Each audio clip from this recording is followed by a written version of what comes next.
রাজ্যসভার নবনির্বাচিত সাংসদ হিসাবে প্রথমবার নিজের শহর শিলচরে এলেন সুস্মিতা দেব।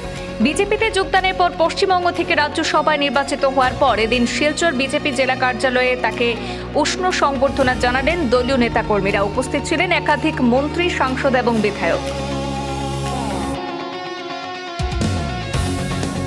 আজ শনিবার শিলচরে পৌঁছে তিনি প্রথমেই চলে যান বিজেপির জেলা কার্যালয়ে। সেখানে ফুলের তোড়া, উত্তরীয় এবং দলীয় স্লোগানের মধ্য দিয়ে সুস্মিতাকে আন্তরিকভাবে স্বাগত জানান বিজেপি নেতাকর্মীরা। সম্প্রতি তৃণমূল কংগ্রেস ছেড়ে ভারতীয় জনতা পার্টিতে যোগ দেন সুস্মিতা। এরপর পশ্চিমবঙ্গ থেকে বিজেপির মনোনীত প্রার্থী হিসাবে রাজ্যসভায় নির্বাচিত হন তিনি।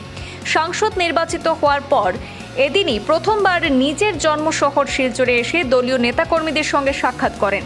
দলীয় কার্যালয়ের শুভেচ্ছা গ্রহণের পাশাপাশি সংগঠনের বিভিন্ন বিষয় নিয়ে নেতাকর্মীদের সঙ্গে মত বিনিময়ও করেন তিনি। সেই অনুষ্ঠানে উপস্থিত ছিলেন আসাম সরকারের মন্ত্রী কৌশিক রায়, রাজ্যসভার সাংসদ কনাদ পুরকায়স্থ, শিলচরের সাংসদ পরিমল শুক্লবৈদ্য, বিধায়ক রাজদীপ রায়, প্রাক্তন বিধায়ক দীপায়ন চক্রবর্তী, নিহার রঞ্জন দাস সহ বিজেপির একাধিক নেতা ও কর্মী। নেতৃত্বের উপস্থিতিতে দলীয় কর্মীদের সঙ্গে সৌজন্য সাক্ষাৎ এবং সাংগঠনিক আলোচনা ঘিরে জেলা কার্যালয়ে উৎসবমুখর পরিবেশের সৃষ্টি হয়।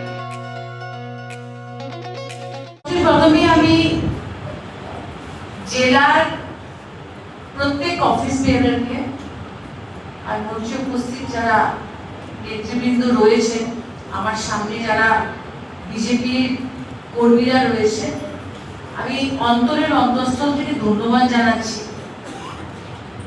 আজকে আমি প্রথমবার জেলা অফিসে পা রেখেছি, কিন্তু মনে হলো না যে এরকম একটা দফতরে এসেছি যেখানে আমার ভবিষ্যতে হয়তো আরো ভালোবাসা বাড়বে আপনাদের আর আমার মধ্যে।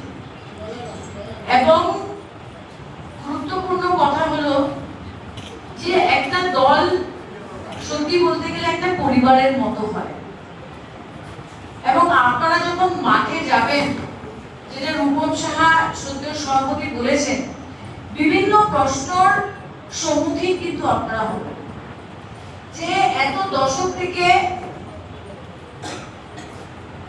আমরা কিন্তু রাজনৈতিকভাবে একজন আরেকজনের বিরোধিতা করেছি। এটা অস্বীকার করলে আমার মনে হয় সঠিক হবে না। তো এই মন পরিবর্তনটা কেন হলো, এই প্রশ্নটা নিশ্চয় আপনাদের ভিতরে উঠে আসছে যে সুস্মিতা দেবের মন পরিবর্তন কেন হলো। আমার শুধু একটাই দুঃখ, 2021-এ যখন আমি ভারতীয় জাতীয় কংগ্রেস থেকে পদত্যাগ দিয়েছিলাম, আমার একটাই ভুল ছিল, অগস্ট মাসে 2021-এ তখনই আমাকে ভারতীয় জনতা পার্টিতে আসা উচিত ছিল।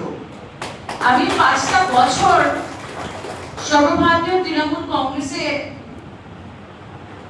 মেম্বারশিপ নিয়ে প্রচুর চেষ্টা করেছি কাজ করার, কিন্তু এটা স্পষ্ট হয়ে গেছে যারা বলে যে বিচারধারা কি লড়াই है, আমরা তো শুনি পার্লামেন্টে টিভিতে কি বিচারধারা কি লড়াই है, তবে আমি বলবো যে আমরা নর্থ ইস্টার্ন স্টেটসের দিকে তাকাই, নর্থ ইন্ডিয়ার দিকে তাকাই, বা এখন আমরা বলতেই পারি যে সাউথের দিকেও যখন আমরা তাকিয়ে দেখি, এটার মধ্যে কোনো দুমত নেই যে ভারতীয় জনতা পার্টির যে আদর্শ বা আইডিওলজি আছে, বা আরএসএস এর যে আদর্শ আইডিওলজি আছে, প্রধানমন্ত্রী নরেন্দ্র মোদীজির যে ভিশনটা এই দেশের জন্য রয়েছে, এবং ন্যাশনাল সিকিউরিটি হোক বা ইন্টারনাল সিকিউরিটি হোক, সেটা সামনে রেখে ভারতবর্ষের স্বরাষ্ট্রমন্ত্রী অমিত শাহজির যে ভিশনটা রয়েছে, আর অত্যন্ত গুরুত্বপূর্ণ, যাকে আমি অনেক দশক থেকে আমার বাবার পরিযোগী রাজনৈতিক গুরু মেনে থাকি, উনি হলেন আসামের সদ্য মুখ্যমন্ত্রী ডক্টর হেমন্ত বিশ্ব শর্মা। এই আইডিওলজি, এই আদর্শ, এই ভিশনটার গ্রহণযোগ্যতা আজকে কাশ্মীর থেকে কন্যাকুমারী আর মণিপুর থেকে গুজরাট পর্যন্ত কিন্তু গ্রহণযোগ্যতা পাচ্ছে, এটা অস্বীকার করলে চলবে না। অনেকে বলেন যে আপনি আইডিওলজিক্যাল সামারসল্ট কেন মারলেন। আপনারা যখন মাঠে যাবেন, মানুষ কিন্তু আপনাদেরকে জিজ্ঞেস করবে যে কি হলো, সুস্মিতা দেবকে তোমরা গ্রহণ করলেন, কি যুব মোর্চার প্রেসিডেন্ট ঠিক করেছি, কিন্তু আমি স্পষ্টভাবে বলে দিই, কি হয় আমরা যখন একটা পাঠশালার ছাত্রী বা ছাত্র থাকি, তখন আমরা ইতিহাস যখন পড়ি বা যে কোনো সাবজেক্ট পড়ি, আমাদের এই সাবজেক্টটা কে পড়ায়? ওই পাঠশালার অধ্যাপক বা হেডমাস্টার পড়ায়। তো আমি যে পাঠশালার ছাত্রী ছিলাম স্টুডেন্ট লাইফ থেকে, সেই পাঠশালার নাম ছিল ভারতীয় জাতীয় কংগ্রেস এবং তারপরে সর্বভারতীয় তৃণমূল কংগ্রেস। তো সেই পাঠশালার হেডমাস্টার আমাকে বুঝিয়েছে যে বিজেপির আইডিওলজি কি আর আরএসএস এর আইডিওলজিটা কি। কিন্তু ভারতীয় জনতা পার্টিতে জয়েন করার আগে 9 জুলাই আমি কিন্তু আমার ইস্তেফাটা দিয়েছিলাম 9th জুন বা 10th জুনে দিয়েছিলাম। এক মাস যেরকম কম্পিউটারের হার্ড ডিস্কে রিবুট করা হয়, আমি আজকে রূপমদাকে ধন্যবাদ জানাচ্ছি, আমাকে দুটো বই দিয়েছেন, এটা পড়তে হবে। কিন্তু এছাড়া ভূপেন্দ্র যাদবজি মাননীয় মন্ত্রী এবং পশ্চিমবঙ্গের যিনি দায়িত্বে ছিলেন, উনি আমাকে একটা বই গিফট করেছিলেন যখন প্রথমবার দেখা করব। সো যেভাবে কম্পিউটার রিবুট হয় আমাকে নতুন করে শিখতে হয়েছে, কারণ আগে যে চশমা পরে আমি বিজেপির দিকে তাকিয়েছি বা বিজেপির আইডিওলজির দিকে তাকিয়েছি বা আরএসএস এর অ্যাক্টিভিটির দিকে তাকিয়েছি, সেটা কিন্তু ওই পাঠশালার হেডমাস্টার আমাকে শিখিয়েছে।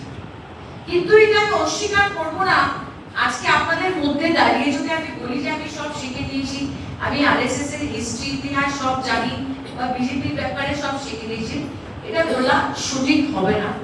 আমার ধারণা যে আগামী দিনে আপনাদের সঙ্গে যখন কাঁধে কাঁধ মিলিয়ে কাজ করব, হাতে হাত মিলিয়ে কাজ করব, আপনাদের কাছ থেকে আমার অনেক কিছু শেখার আছে, সেটা আমি মাথা পেতে নিশ্চয়ই শিখব।